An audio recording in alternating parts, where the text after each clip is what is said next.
Hello, everyone, this is Yoko. In this channel, I've noticed that a lot of information from China isn't accurately reaching other countries. So, I'm gathering information and sharing it in English to the best of my ability. I collect information from various sources, so I'd be happy to hear your opinions in the comments about the content of the videos. English isn't my native language, so I'm using a text-to-speech AI speaker to ensure that I convey the information correctly. If you enjoy the content, please consider subscribing to the channel and showing your support. Today, I'd like to talk about electric vehicles, EVs.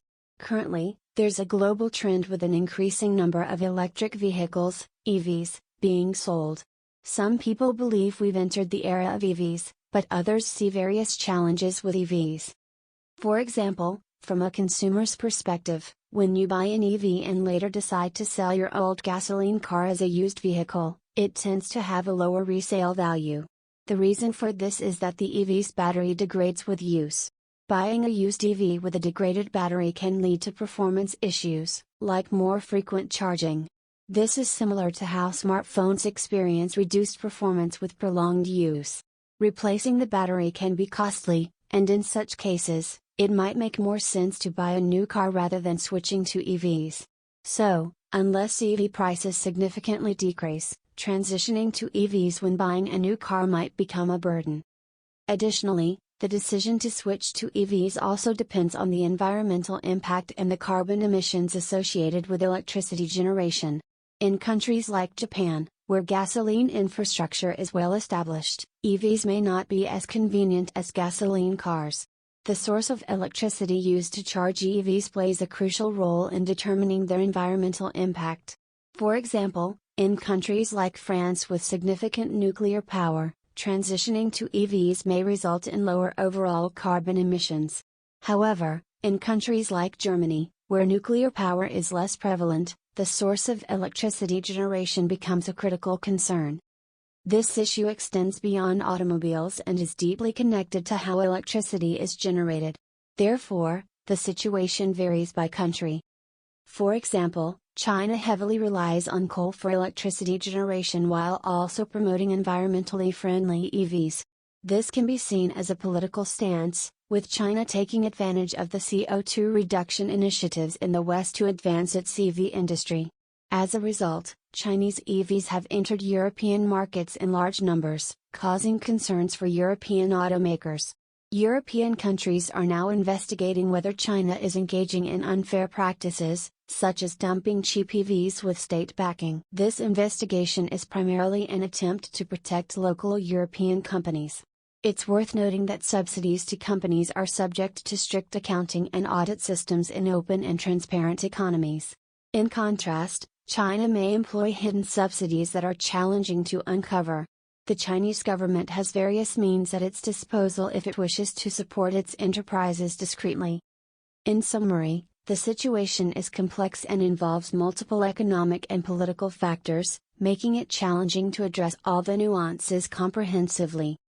In essence, this situation involves many economic and political factors, and addressing all the nuances comprehensively can be challenging.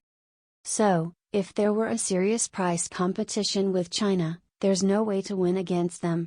Therefore, the battle with China must be fought through technological advancements or intellectual property rights. Otherwise, your country's industries will be devastated.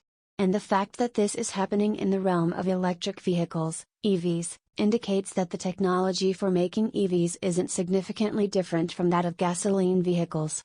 In other words, European companies are being outcompeted by what China produces, and these products are readily accepted. The excessive emphasis on the EV shift has put Europe in a situation where they are undermining their own industries. However, here's where it gets worse. Japan, how are we doing in this scenario? Ultimately, everything depends on a country's economic power. Defense issues, childcare support, and more all come back to how well Japan can generate wealth. Japan needs to boost its income and become prosperous. It needs to cultivate products that the world wants to buy and that they can't do without. The foundation for everything is making the country wealthier. If household incomes are low, desires like travel and indulging in fine cuisine will have limits. Japan doesn't have much leeway to do these things. There are many potential areas for Japan to grow, particularly in the medical field. Drug development and medical device manufacturing aren't activities that can be easily replicated everywhere. However, it requires substantial research and sizable enterprises.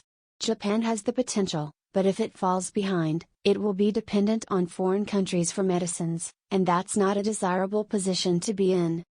Medical innovation in Japan can contribute to the nation's wealth. It's a complex field, and once Japan establishes its foothold, it can bring in wealth and revenue. However, Japan currently has a trade deficit in the medical field, and this could grow further if not addressed promptly. Japan needs the national-level strategy to stop this trend. Instead of subsidizing China's EVs, Japan should focus on bolstering its own industries and supporting its own people. China's EVs are produced in China, and Japanese people aren't employed in the process. So, there seems to be little benefit for Japan. Some may argue that it's challenging to exclude a specific country, even if they're offering subsidies to EVs.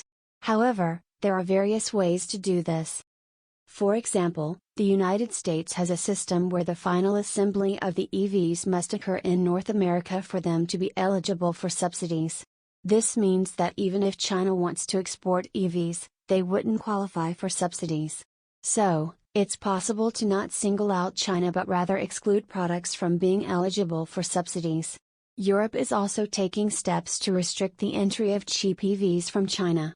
Japan should focus on nurturing industries that have growth potential and ensure that its subsidies and incentives don't inadvertently support foreign companies. That's all for this discussion. Until next time.